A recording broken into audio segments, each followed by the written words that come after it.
Hey, good evening, all. It's Devara Krasniansky from Adai, and I'm very excited about tonight's talk. As most of our talks, this one was requested by several people, and so we're really excited to be able to provide that for you.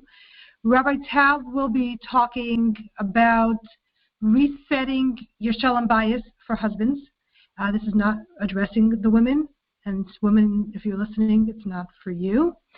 I just want to quickly let you know that Adai has recently put out our first book called You in Your Marriage, and it's free. Just pay for the shipping and handling, which is $5 something, and you can get that at our website, book.adaiad, ADAIAD.org. And like I said, it's based on our Jot, which is our daily WhatsApp, or you can also see on social media, on Facebook, or on Instagram. Every morning we put out a marriage, relationship, personal growth tip that is related to marriage, and so the book was a compilation of that. It's as a gift to the community. We're just not paying for the shipping. So if you want that, it's book.adaiad, ADAIAD.org. Tonight's call is part of a grant that we got from our council member in Crown Heights, and we're very grateful to them for providing that for us. Let's get started. So tonight, thank you, Rabbi Taub, for doing this important call. Like I said earlier, this was requested by several people, and I'm glad that we got one of the best to talk about this. The topic is resetting your Shalom Bayis for husbands. Rabbi Taub, let's just jump right into the topic. We have several people even called early to make sure that they get every word you say. So let's get started. Okay. Fantastic. And thank you for setting this up. Shalom Bayis is a topic which we can never spend too much time on because, as you know, the whole purpose of the world is to make a dwelling place for Hashem in this world. And the main way that we make a dwelling place for Hashem in this world is in our homes, making each Jewish home a miniature Beis HaMikdash, a Mikdash Ma'at, where Hashem can be at home. And for Hashem to be at home, there has to be peace. So that's what Shalom Bayis is, right? Shalom Bayis means peace. So how to reset the Shalom Bayis, how to reset the peace. And I also want to mention that, very seldomly do I make my own titles. I generally say, whatever, when an organization wants to come speak, you tell me what you want to hear. So in this case also, I was given this title, and sometimes I like my titles, sometimes I don't like my titles, but I love this title because, yeah, this is a great title, Resetting. I like the idea of resetting. I like the idea of new beginnings, a fresh start, and I also like it because, a lot of times we view challenges as, or, problems, conflict, however you want to call it, we view them as, a situation is deteriorating or it's falling apart or, it's coming to an end. And that's like the, fatalistic thinking or the catastrophizing thinking. But, the Jewish view is that, no. When things are breaking down, they're actually getting rebooted. So, a lot of people had to re-examine their Shalom Bayis situations in the past, 6 months or whatever it is with Corona, and we say that's a great thing. That's first of all, re-examining is always a good thing. Taking stock, taking inventory, seeing what works, what doesn't work. That's a good thing. Self-awareness is a good thing. But regarding what I was saying before about, when things break down, and it doesn't even have to be on a crisis level of breaking down. It can just be, on a level of, realizing certain aspects of the way we're living with our spouse isn't working, And that's great. That's great. It's always great when something breaks down because that means it's an opportunity for a fresh start and renewal. And, the Hasidic metaphor that's often used is that of the seed, right? Before the seed can become a tree, it has to stop being a seed. So, when there's incremental growth, you can sort of just build on what you've been doing. But when there's non-incremental growth, meaning incomparable growth, when a seed becomes a tree, it's not just a bigger, better seed. It becomes something completely incomparably greater, infinitely greater, because there's really infinite potential of growth in every tree, because it can go on for infinite generations. But that infinite power only comes through losing what it's been. It's been a seed, and now it's no longer a seed. Now it's a tree. So, yeah, we love the opportunity to reset and to refresh and to do things in a completely new way. So let's talk about that now. Let's try to shift a little bit more from the conceptual to the practical. There's an old joke about a guy who sees his friend, and he says, "What's new?" He says, "I got a divorce." It's like, "Oh, no, I'm sorry to hear that." It's like, "Really? It's terrible. You got a divorce. Why'd you get a divorce?" He says, "Well, me and my wife, we couldn't work things out. It was, irreconcilable differences. Couldn't make it work." Okay, that's so sad. Okay. About 6 months later, the same friends run into each other on the street. Says, "Hey, what's going on?" He says, "I got remarried." He says, "Oh, that's great. Who's your new wife?" He says, "Well, actually, I remarried my ex-wife." So the guy says, "But you told me that you couldn't make it work. Like, it just didn't work with her." He said, "Yeah, it's true, but, for a second marriage, she's good enough." So I don't know how funny that is or not, but I'd like to. It doesn't. I don't. In case anyone doesn't know me, if you do know me, you won't be shocked. I don't tell jokes based on whether or not they're funny. I actually don't care if jokes are funny. I tell jokes that are zum Zach, if they fit with the point. So I like that joke because it reinforces the point I'm making, which is sometimes, no, I'm not actually telling you to go divorce your wife and then do the mitzvah of Machzor Grushasei and get remarried. No, I don't take it too literally. But I'm saying figuratively, sometimes, you got to say, plan B is plan A. And just look at it as if whatever you thought things were supposed to be, okay, that's out the window. That's whatever you thought marriage was going to be going into it. That's not what it turns out to be. But that's fine. Let that go. Cross that off. Okay, fine. That's not reality. And now let's get a second start. And in that sense, I hope everyone will understand what I'm saying. Every marriage really is a second marriage. Every marriage is a second marriage because at some point,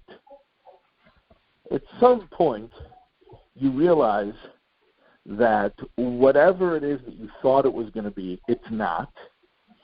And then you have to sort of build something new because the old ideas don't work or never worked or never were real.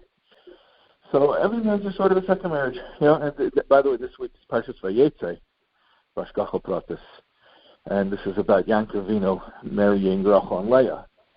And, we don't do that anymore. We get married to one wife. But in a sense, every man marries two wives anyway. There's the wife you think you're marrying, the wife that you're really marrying. So, it's one woman. She's Rachel and Leah.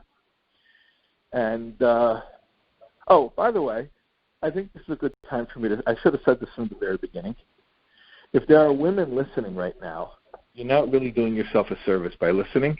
I know that when you see a flyer that says, for men, that all the women, by the way, if we wanted all the men on, we would just have a flyer that says only for women. Then we would get all the men to listen. But on a serious note, if you're a wife and you're listening to this, it's not helpful. not only is it not helpful, I think it's harmful.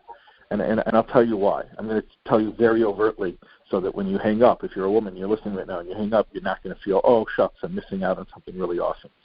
You're not. And I'll explain to you why. I'm going to speak to the men in very, very blunt terms. And I'm going to just us guys, we're going to talk about what we need to do to step up and deliver.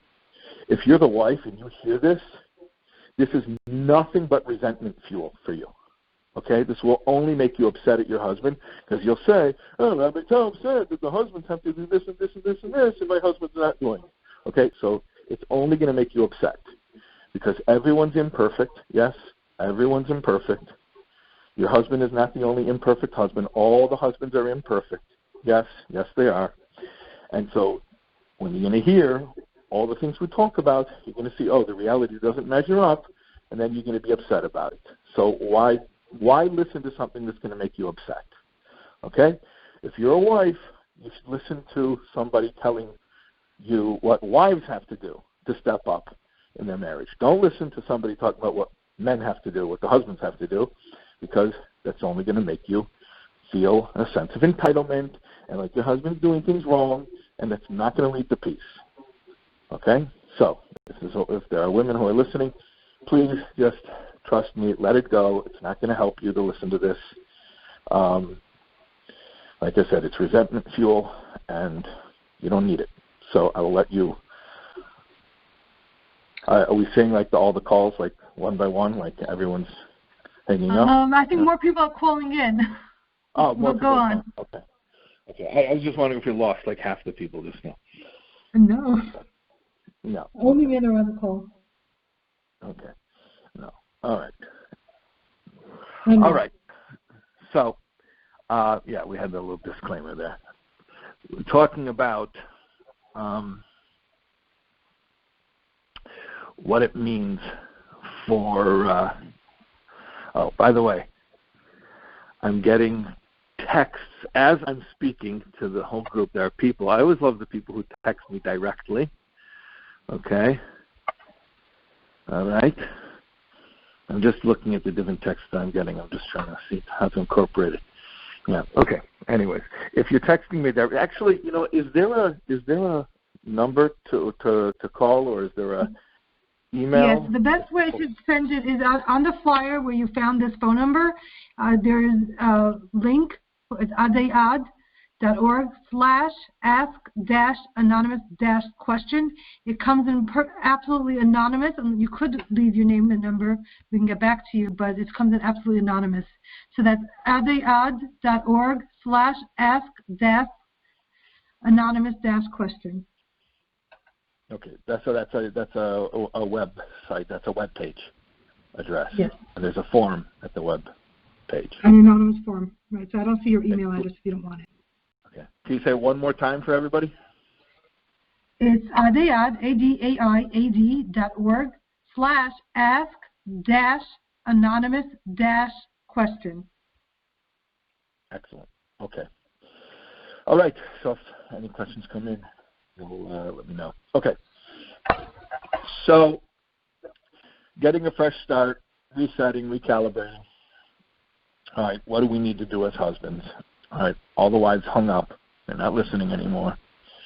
So let's get real. So the first thing is let's take an honest look. Let's make an assessment. What are we doing actively to invest in the relationship? It's very easy to look at the state of things and to say what we like and what we don't like. Okay? But it's much more helpful to look first, what are we putting into it? Okay, what are we putting into it? What are we investing? When I say what are we investing, there are a few areas. And some of those areas, some husbands excel more in than others. And that's just differences in personalities. Okay? Some husbands naturally are better at one area, and not so strong in another area. And then there are other guys who are exactly the opposite. That's just, we make a lot of stereotypes about men, as if all men were the same and all men had the same strengths and same weaknesses in marriage. And, there's certain truths to stereotypes. That's how they become stereotypes. Certain generalities that hold true. But, then there's a lot of variety in different kinds of personalities. So let's talk about certain areas when we're stock taking now. Okay, we're looking at what we're putting into the relationship. So one thing is the practical side. The practical side means being a partner in running the house. So that's simple stuff like being a good roommate, like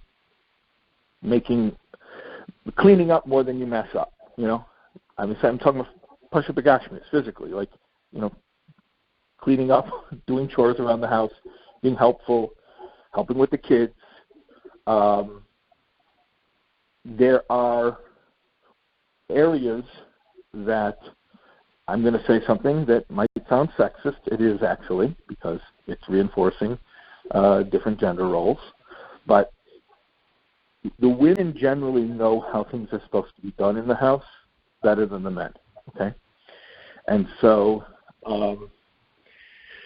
I think we spoke about this at the beginning of Corona. We had a Shalom Bayis call at the beginning of Corona. I think I said a statement about when you're helpful, make sure you're not messing up your wife's system.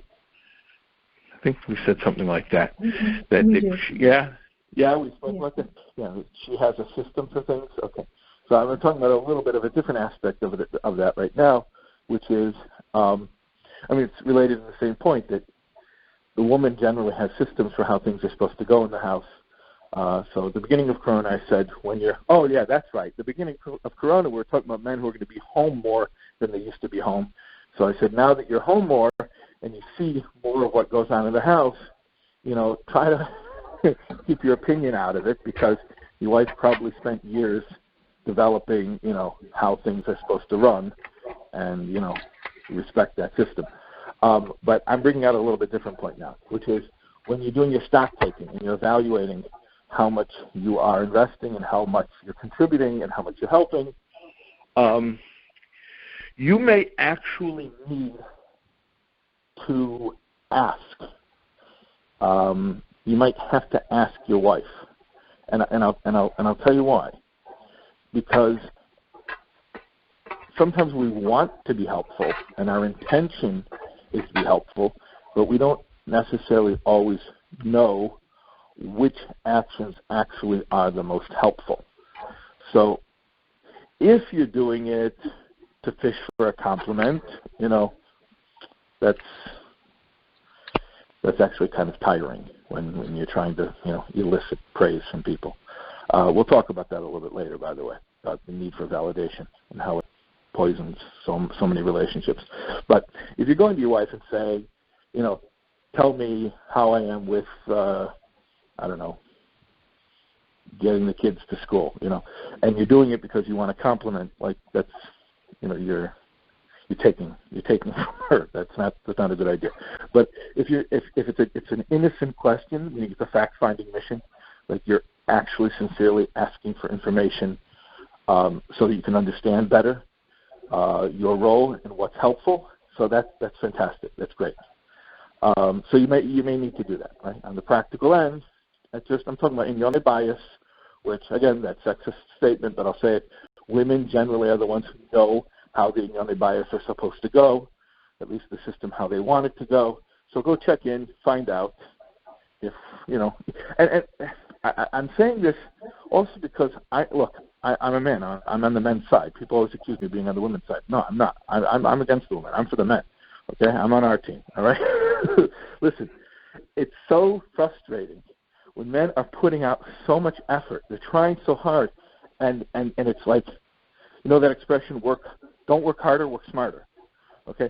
Sometimes men are putting out a lot of effort, but it's not hitting the spot because they don't know exactly how to be helpful. So you're actually doing something that takes twice as long, it's twice as frustrating, and twice as hard work, but it's not exactly the most helpful way of doing things. So definitely, for your own sake, just to preserve your energy, so you can spend your energy more wisely. Check in and see if the ways you're being helpful are the right ways. Okay, and that's in the practical area. Then there's the soft stuff, the emotional stuff. Ask yourself again. Make an inventory, take stock, and try to evaluate yourself in that area as far as giving attention. Eye contact is a big thing. Simple things that just sometimes we're busy and we forget. But when you're looking at your phone, even if you look at your phone once, and if you have a half an hour conversation, 15 minutes into it, you glance at your phone once. Not to say that it makes the whole 30 minutes worthless, but it definitely tarnishes it, takes away from it. I heard something amazing recently that I think Label Groner all of a sudden said that anytime he opened the door when the Rebbe was in Yechidus, the Rebbe was always leaning forward. The Rebbe never leaned back. And you think Pasha Begashma is somebody who's sitting for so long that you need to lean back once in a while, or just to relax, or just to you're sitting all night like that. But I guess the idea was that when the Rebbe was speaking to a Jew, like the Rebbe was always so fully engaged. And we hear that all the time. People who said that, when I was with the Rebbe, I felt like, even though I know how busy he was, I felt like the only person in the world, like I was the only person that he had on his mind. So you think about just a simple physical thing, like, the Rebbe leaning forward toward the person he's talking to, not leaning back. So little things like that, don't glance at your phone. Your wife is speaking to you, just stop. Don't like pace out of the room. Another thing, that we do a lot. We do this a lot, but we shout to people from other rooms. It seems like such a nitpicky thing. Like what's the big deal? Sometimes you're busy. You're in the middle of you're cleaning up. You're clearing the table, and you're in a different room now. You went into the kitchen with the dirty plates, and you just remembered that there's carpool. Oh, you call to your wife. What time is carpool? And it's not a terrible thing. It's not like a cardinal sin, but if you're trying to invest in the relationship and you're trying to build the emotional connection, if you're trying to really put forth an effort in the soft side of the relationship, meaning the emotional stuff, the connection stuff, things like shouting from another room are. So, that kind of stuff. Anyway, there are more examples, but that'll just give you a start to just take a look at yourself. And then maybe let's talk about the intimate aspect of the relationship. We got a lot of questions leading up to this evening. There were questions that came in, and I don't want to directly address any of the ones that were speaking about this aspect of the relationship for a few reasons. And I think I spoke about this in the last call that we did. But one of the reasons I don't want to directly talk about this aspect of the relationship is because it's a Mishnah that says you're not supposed to. The Mishnah says that when you're speaking about intimate relationships, you shouldn't speak about it in a big crowd. And interestingly enough, it doesn't say the reason is because of modesty. It doesn't say that it's immodest. It says that it leads to misunderstanding. That's what it says. That when you speak about the intimate relationship, you have to do it, you can speak to one or two people at a time. Otherwise, it could lead to misunderstanding, which is then going to lead to the very opposite of peace. So we don't want to do that. So I'm not going to speak about it directly, but I will say something very, very general about this because there were questions about it and because I know that it's an area that a lot of people struggle in. Okay?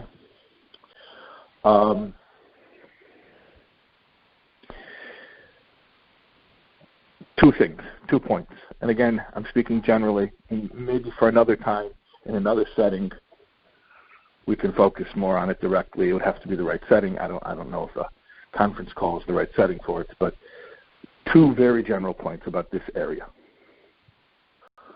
One is the standards that Torah has in this area are helpful. They promote good health on all levels. So I know that everybody to some extent struggles in this area. How do I know? Because it says in the Gemara, the reason that on Yom Kippur they read the Adai at Mincha is because everyone has a struggle in that area on some level, whether it's in Maisa or in Dibur or in Machshava, but everyone struggles in this area, okay? That's why on the holiest day of the year, Yom Kippur, we read about these things, because everyone has a shaykhus to this area. Ever since Chet Eitzadas and Adam and Chava were embarrassed of their nakedness, okay? So this is the human condition. But what I'm saying is your holiness in this area is so, so, so, so important. And I'm speaking right now primarily about stuff that your wife doesn't necessarily even know about. I'm talking about your conduct alone.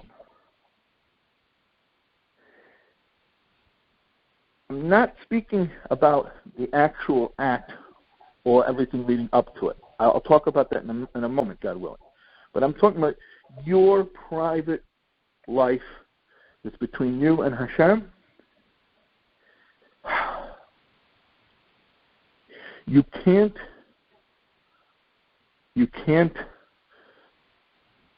be weak in that area and then not expect that it's going to show up in your relationship with your spouse. It's just not possible. And I want to clarify, because this is something that I hear people, worry about a lot, that they look at it as punitive. Well, because I did certain things, God is punishing me with a bad marriage or something like that. Or, my wife is fighting with me now. Okay. It's not a punitive thing. A relationship between a husband and a wife is a miraculous thing. It's not a natural thing that a man and a woman should live in the same house for years and get along. It's a miraculous thing. And in order for that miracle to be sustained, we need to do everything to make the Shekhinah comfortable.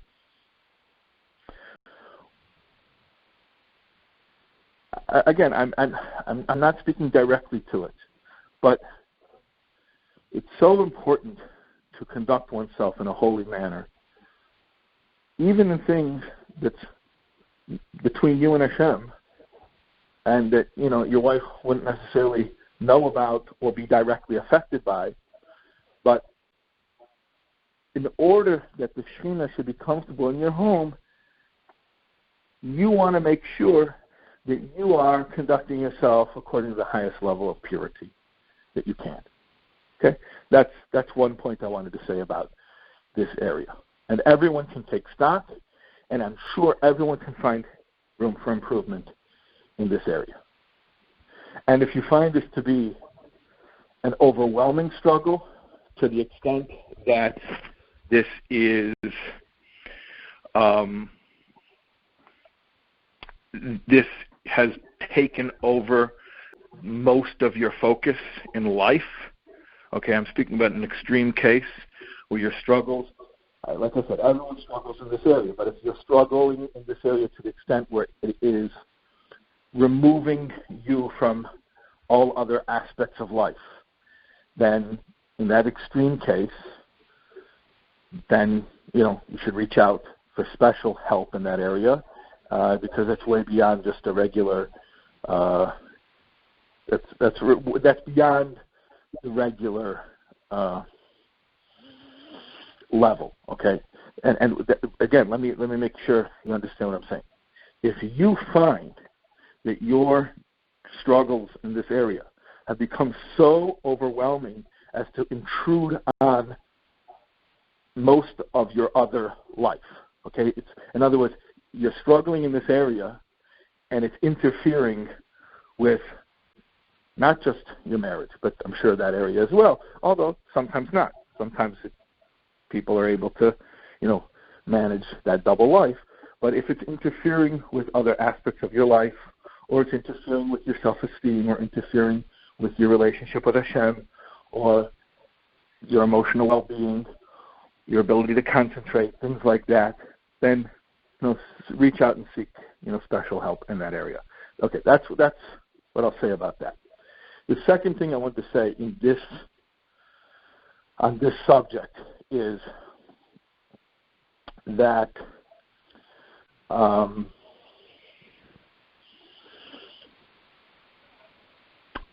again, I'm trying to tread lightly here. I think one of the big misunderstandings that a lot of young men have going into marriage is that there's this dirty thing that you're not supposed to have in your life because it's a dirty thing. And then you get married, and then this person is like supposed to be like the mother of your children and like your co-parent and the partner in your life. Oh, now you're supposed to do that dirty thing with her, right? So that's a warped way of looking at it. So either it's a dirty thing or it's not a dirty thing. And if it's a dirty thing, why are you doing it with the most important person in your life? Okay? So what's pshat? I'm going to use this word once and only once.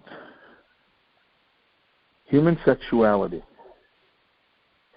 is, especially for a male, is something that you give. It is something that you give to another. Okay, that's what it means to be a mashpia. Something that you give. You're a mashpia, a giver. Now, when you use that aspect of human nature in a selfish way in order to take, that's an inversion. So you're turning the whole thing on its head. And then instead of giving, you're taking. Now, obviously, when you're single and you're not married, there's no way that you can have that part of your life not be selfish. Because by definition, you're not supposed to be doing it, okay? Because it's not within the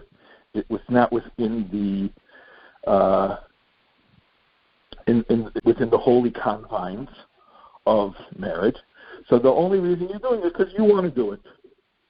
So that's called taking, and that's selfish, and it's by definition going to be unhealthy. But here's the thing: the day that you go to the chuppah, that doesn't magically change. Just like selfish behavior in that area before you get married is toxic, so too selfish behavior after you get married is also toxic. The only difference when you get married is before you get married, there's only selfishness. There's no way to do it selfless because there's no way to do it as a true giver. When you get married, now there's an opportunity, there's a possibility to be engaged in this in a selfless way, in a giving way. Okay? That's the difference. That's the difference. But if you use your wife to act out all the things that your Bachasha fantasies, that you had, then that's okay, you're going to tell me there's different levels of kavanah, and there is an acceptable kavanah. You're with your wife in order to not sin. Okay, you're right. Okay, fine. No problem. You're right. You got me. All right? There is such a thing. There is such a thing. Okay? And if you're holding there, can you upgrade?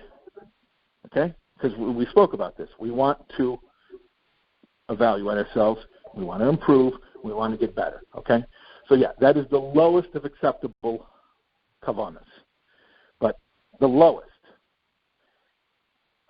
it's better than an unacceptable kavanah. But I'm saying, if that's all it is, at the end of the day, all it is just a way to prevent you from doing something prohibited. So what do you think it's going to be? I mean, you pretty much just described selfishness. Maybe a little bit more refined level of selfishness. And the results are going to be predictable. The results are going to be predictable. Now, I can tell you two results, one that you'll care about, one that you may not care about.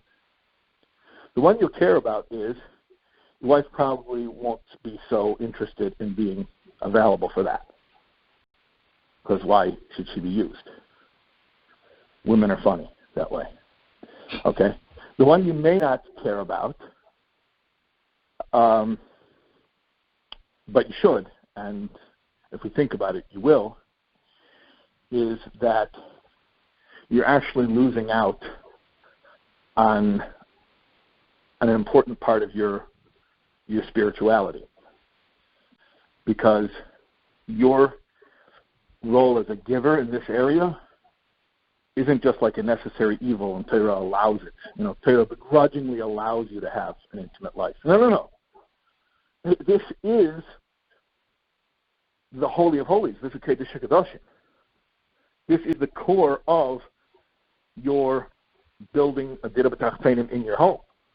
So if you're not elevating that aspect of your relationship to being spiritual, then you're losing out on a very important part of your relationship with Hashem.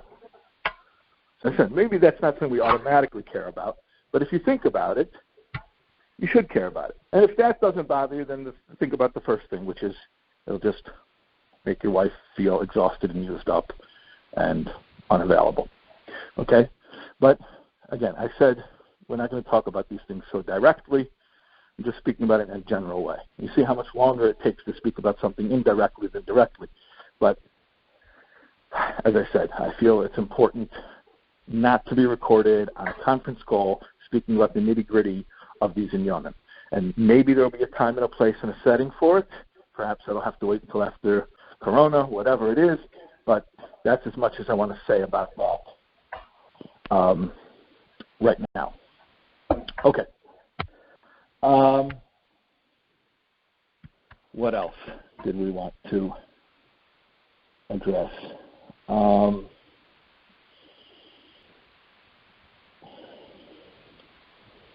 Yeah. Let me think here.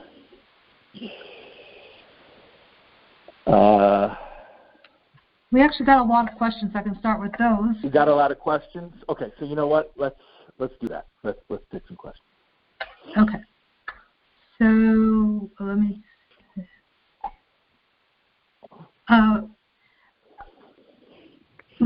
How can I be more accepting of my wife when she doesn't give me the nurturing response that I am looking for, I even ask her for?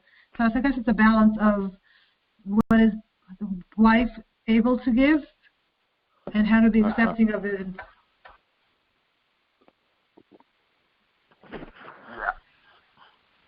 Okay. This is actually a common question. And one way that I'll reframe it is to say men clearly need a lot more sweetness than we're given credit for. I think that a lot of times our image works against us, and people think men are not sweet and mushy and don't care about sweetness, And the truth is, most men do. They do. Maybe they're not so good at acting that way, although some men are good at it. But most men want to be treated that way. So just a couple of things. Let's first of all, let's talk about how to make it easier for your wife to offer that sweetness. And then let's talk about what to do to make it easier for you to deal with not getting it. It's actually, remarkably, maybe unremarkably, it's really the same answer to both of those questions. Maybe that'll be better understood if I state it, if I flip the whole thing into a negative example, and if I tell you how to do things the wrong way and how it's a vicious cycle.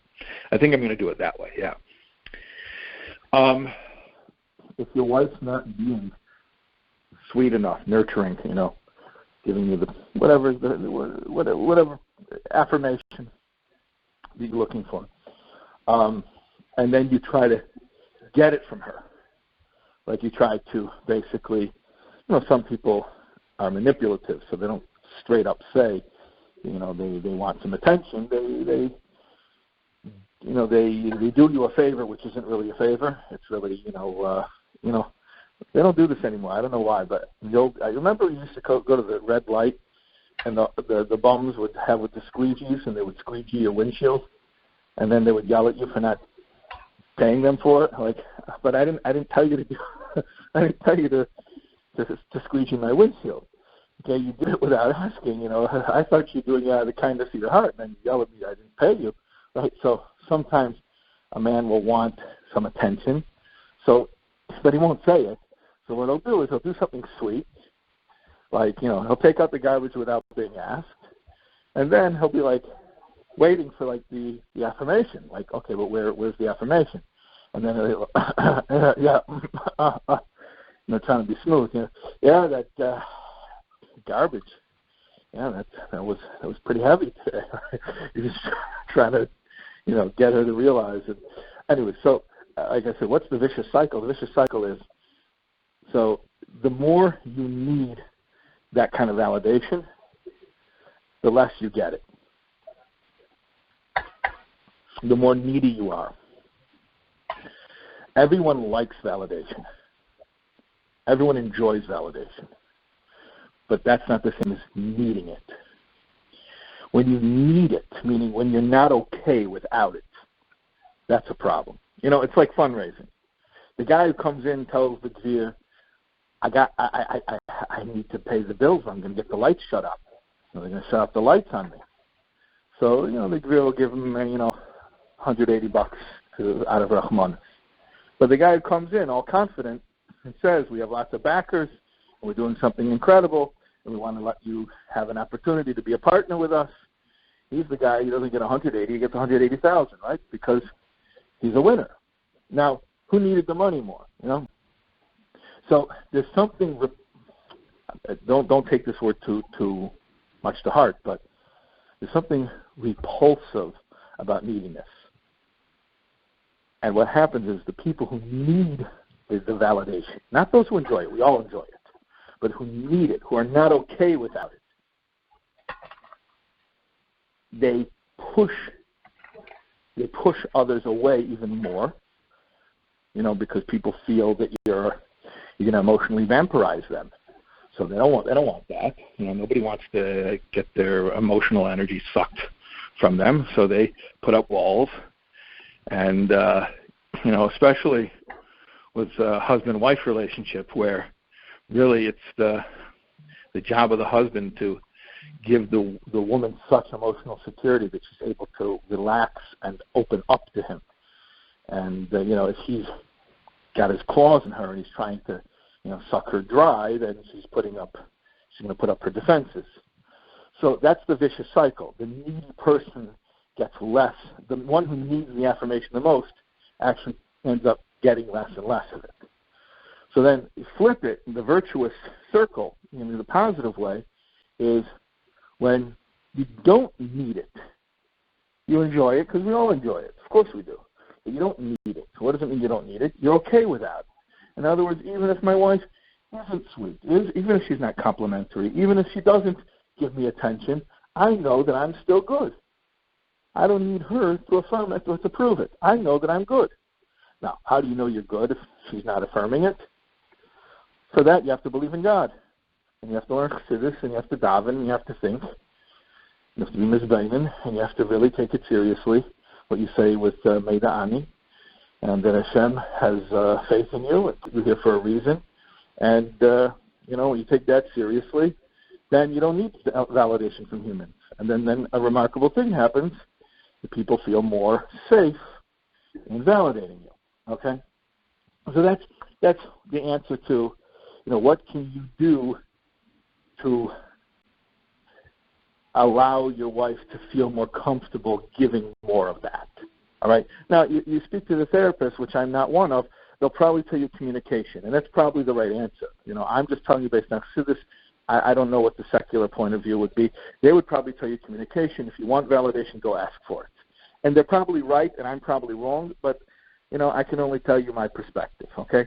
I would say don't ask for it. Nurture to use a contemporary term, a safe space where she feels that you're not coming in for the kill every time that that you need an ego boost. Okay. Now, the answer to the question of what do you do when you're in a situation where it's not forthcoming, your wife's not giving that kind of attention, how do you deal with it? How do you live with it? How do you survive? Well, and I want to make sure you understand when I'm answering this question that I'm fully aware that there are cases that are extreme cases. Okay, so I'm not being dismissive of this question. I understand there are cases where people are in a marriage where there's no validation, there's no sweetness, there's no nurturing. And it can be extremely challenging. But if you're asking how to get through that, how to live with that challenge, well, the answer is the same answer as to the previous question, which is you have to learn to be okay with yourself. You have to learn that you already are valid without someone else's validation. And that's basically, because that's the answer to both questions, basically what it comes down to is whether you're getting approval right now or you're not getting it or you could be getting more. Spiritually speaking, our approach as men has to be the same thing. Has to be the same. It's a consistent approach. Whether you're getting this approval or you're not getting it, or you're getting some but you could be getting more, the approach is the same approach, and it's a spiritual approach. And that may be very challenging, and maybe not everyone wants to hear that. But again, you're talking to a rabbi. I'm a rabbi, okay? I'm not a therapist. I'm not telling you the secular way to do it. You can speak to the therapist. They will tell you the secular way to do it, and you can follow that advice. That's fine, okay? I'm not saying that this is the right way. I'm surely not saying it's the only way. But the spiritual approach is that whatever I'm looking for from another human being, I have to examine the very fact that I'm looking for something from another human being. And when I can get myself to a place where I may enjoy praise and sweetness and affection, I don't need those things in order to feel that I'm okay. Is that a high level? Maybe a high level. It may be. But I'll just share with you my theory about marriage. I believe that one of the main purposes of marriage is to force us to a higher spiritual level. Because if you wouldn't be in this situation, then you wouldn't even have to go seeking to, improve yourself this way. So it's, Hashem knows how to get the most out of us. He really does. Okay, is that a suitable for now? Is that enough for that question? Okay. And I think on that question. Okay. Oh, no, we're not going to go with that.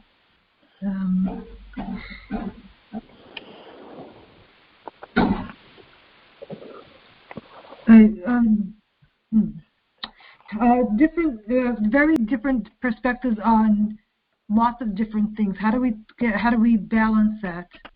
One of the examples that they gave was her tznius and the cleanliness in the house. Yeah. I think there's other examples there, but let's start with those two. But what's the question? I mean, that those aren't. The question, way I'm understanding is that I don't like her level, and I mentioned it too often, and now we're getting into fights about it. Right. Well, he answered his own question. He mentioned it too often. Now they're getting into fights. Just like I told all the women at the beginning of the call, like I told the women, get off the call because it's only going to hurt you to hear what we're requiring from the men. And could you imagine, by the way, how bad it would be right now for a woman to hear all this? Because what would she do? She'd turn around and tell her husband, the reason I'm not interested in you is because you need me. I mean, that would be devastating. Okay? So just like I told the women, get off this call, it's not for you, I'm going to say the same thing to the men. We're not going to talk about what she needs to be doing. Not sneers, not keeping a tidy house. That's not going to help you. It's not going to help you. What's it going to help? It's going to help exactly what you said, which is getting into more fights. So if you want to get into more fights, then that'll be a very good thing to continue to focus on. If you want to get into less fights, stop focusing on it. Oh, what am I going to focus on? It bothers me so much. Focus on yourself. Focus on yourself. So here's a similar question. She's very demanding, unrealistically demanding. Yeah. And again, the examples that he gave are extreme. Yeah, well, look, let's go back to what we said before, that, you know, my relationship with Hashem has to be solid. My relationship with Hashem has to be secure. So the same thing in this case. You have a spouse who's overly demanding. Okay, so what does that mean? That means overly demanding, I would suppose, means that she's asking for stuff that's just not possible, that eventually you're going to fail. It's inevitable that you're going to fail. It's inevitable that you're not, you know, you burn the candle at both ends. Eventually, you know, you're going to fail either in this area or that area, but you can't, that's what overly demanding means. So then the question becomes, okay, not how is she going to feel or what's she going to do when you fail, because that's not your business. But how are you going to feel? What are you going to do when you fail? If you know, if you have a clear sense of your duties to Hashem, and you have a clear conscience, and you know between you and Hashem that you're doing everything you can for this marriage, and that you are not shirking your responsibilities, then you will be okay. What do I mean by that you will be okay? She may respond however she responds, and you can't control that. You can't control that. But you will know that you have done what you can do, and in that sense you will have peace of mind. And since the whole goal here is peace, peace of mind is a big part of peace. Don't undervalue that, by the way. Sometimes the best we can do in bringing peace to the home is to bring our own peace of mind to ourselves. Okay, obviously that's not ideal. Ideally, peace should be objectifiably peaceful, meaning an outsider should be able to walk into the home and see that it is peaceful. But sometimes that's not attainable.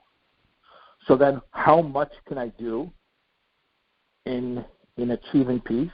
Sometimes the most I can do, or at least for a certain takufa, that the most peace that I can achieve right now under this current situation is at least to have my own peace of mind. So, you're going to say, yeah, but she's still mad at me. She's still upset. Okay. Are you causing that?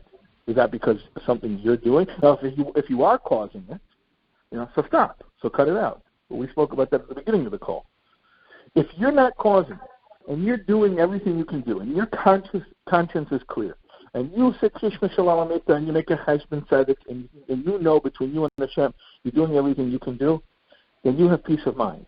And your peace of mind, the fact that at least one adult in the house has peace of mind, that is at least a partial Shalom Bayis. And don't undervalue it. Don't undervalue the importance of your menuchas hanefesh. Now, I have to say, because there are people going to take that and run with it like absurdly, because this is what happens anytime you talk to a group of people. Someone's going to say, oh, so what did he say? He said that as long as I'm, happy and calm, then it doesn't matter, if I'm driving my wife crazy. I did not say that. But what I did say is, once you've done everything you can do, and you know that your conscience is clear, and you're keeping your side of the street clean, you're pitching in, you're doing your part, and your spouse is unfortunately still not at peace, okay. So then at least let me be at peace, so there will be some peace in the home. Okay. There's several other questions. I want to just answer to a couple of them. Someone wrote, Clueless Husband writes, what if I find it hard to be nurturing to my wife? Not because I don't want to, I just don't have the skills. Right. Okay. So to that, Adai says on our marriage tips every morning, which would be that's start. Great. Can you tell us more about that? How do we get those tips? So they're on our website. You can WhatsApp us at 475. Oh gosh, I forgot the number. Okay, I'll get that in a second. I'll call while you go get the number if you want. Go ahead. I got it. 475-212-2049. You WhatsApp us and we'll get you started on that. It's 475-212-2049. We also have our new Adai book, You in Your Marriage, and that's available for free. You just pay for the shipping, and you can get that at book.adayad.org. But we want also to talk to that you can't do it alone. If you feel many of these things that Rabbi Taub was talking about, you can't really only do it on your own. Sometimes you need to talk it through with somebody very objective, a mashpia or a support or counselor. Sometimes it's too hard, and sometimes we need support to see if we're being honest with ourselves, if we're really with the din l'cheshbon that Rabbi Taub was talking about. Sometimes you need to say it out loud to somebody else and get someone else's perspective. Yep, absolutely. I mean, that's one of the things that I've spoke about many, many times is Selech Harav. You need objectivity. You got to talk it over with somebody, which is uncomfortable because it's the most, your private relationship. But if you want to improve, you got to talk about it. Right. We have several other questions, but we're going to have to save them for another time. Some of the questions that came in are very individual, and Rabbi Taub said we wouldn't address very individual questions in public in any way. Some of those questions really need individual talking to a mashpia or a counselor. So those of you who sent in questions that you think may be in that category, you can reach out to us and we can try to find you the right support to work through that. And you can reach us at info@adayad.org, or you can WhatsApp that same number that I just sent to you. And lots of important questions. We're going to have to get those addressed other times. Some of these questions were addressed in previous calls. You can definitely get those on our website at adayad.org/past-events. Rabbi Shais Taub, he did 2 talks for husbands specifically at the beginning of Corona. I think a lot of it is still relevant in any time of the year, any time of your life. and he did reference some of that. So if you want to learn more about what he was talking about, you can get that at adai.org/past-events. Final thoughts and goodbye. Final thoughts? Anyone who called in, you're amazing. You're great. You took time and effort to do something to improve your marriage. And like I said at the beginning of the call, Shalom Bayis is a miracle. It's not a natural thing. So when it comes to miracles, we know we can't make miracles. Only Hashem makes miracles. All we can do is, put out the vessel. So I definitely believe calling in and listening to a call like this is putting out a vessel. And I want to thank all of us that Hashem should fill those vessels with lots and lots of Shalom Bayis. All right. Thank you, Rabbi Taub. Thank you all for joining us. If you have any other questions or other ideas for a conference call that you'd like to hear, definitely reach out to us. And good night. Good night. Thank you. Thank you.